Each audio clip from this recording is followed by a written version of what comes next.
Bienvenue au village de Beout, à quelques dizaines de kilomètres seulement de Saharanpur, dans l'état de l'Uttar Pradesh, au nord de l'Inde.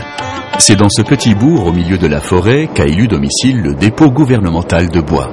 Les autorités du pays y administrent en effet une partie de la forêt dans une démarche de gestion raisonnée des ressources naturelles. Dans une région où le travail du bois est omniprésent, la protection de l'environnement est devenue une problématique capitale pour l'avenir des artisans. Voici une plantation qu'ils ont faite l'année dernière. Celui-ci est devenu vieux et bien sec. Il est en train de mourir. Il est donc inscrit un numéro dessus. 7U. Et ils vont l'abattre très bientôt cette saison. La lettre U signifie qu'il est inutilisable, que la qualité du bois est très mauvaise. Il ne pourra même pas être utilisé pour l'artisanat.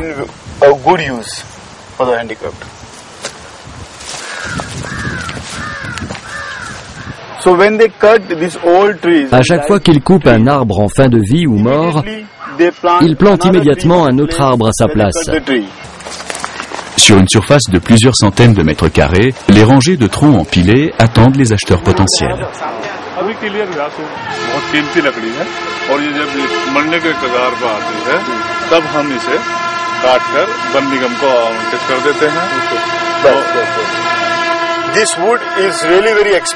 Tout le bois que vous voyez ici est vraiment très cher. Lorsque les arbres meurent, on les coupe et on les amène ici pour les vendre à des unités de production travaillant le bois. Nous voici à Saharanpur. Dans les quartiers artisanaux de cette ville de près de 500 000 habitants, les grossistes qui ont acheté les troncs entiers du dépôt gouvernemental lancent les enchères pour chaque pièce de bois. Plusieurs détaillants et chefs d'atelier sélectionnent, marchandent et acquièrent les pièces qu'ils désirent et qui serviront à l'artisanat.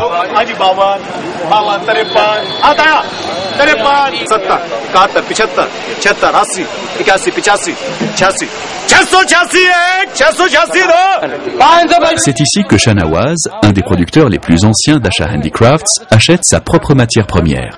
En étant assuré de sa provenance, il garantit un des principes les plus importants du commerce équitable, la transparence. Une fois la vente conclue, les chariots sont chargés par les porteurs qui interviennent tout au long du processus de vente. Sur des attelages de bœufs, ils acheminent ensuite le bois vers des scieries dans lesquelles les troncs sont découpés en planches destinées à l'ébénisterie. Les marques vertes sur les troncs indiquent que le bois est approuvé par le gouvernement. Les employés de la scierie calculent les hauteurs des planches selon les directives des acheteurs et mettent de côté cette précieuse matière brute. L'atelier de Shahnawaz la récupère pour commencer la confection d'objets incrustés de laiton, véritable spécialité de la région. Après avoir exécuté au pochoir le motif voulu sur une planche, les artisans en creusent les contours pour pouvoir y insérer le métal.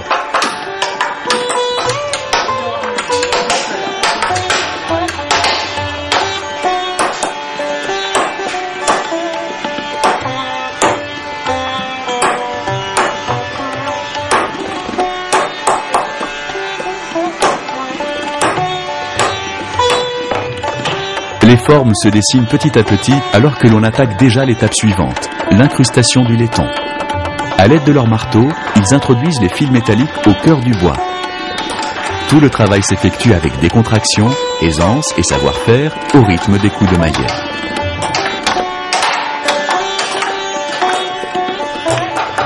Les artisans creusent ensuite habilement diverses formes décoratives avec leur stylet.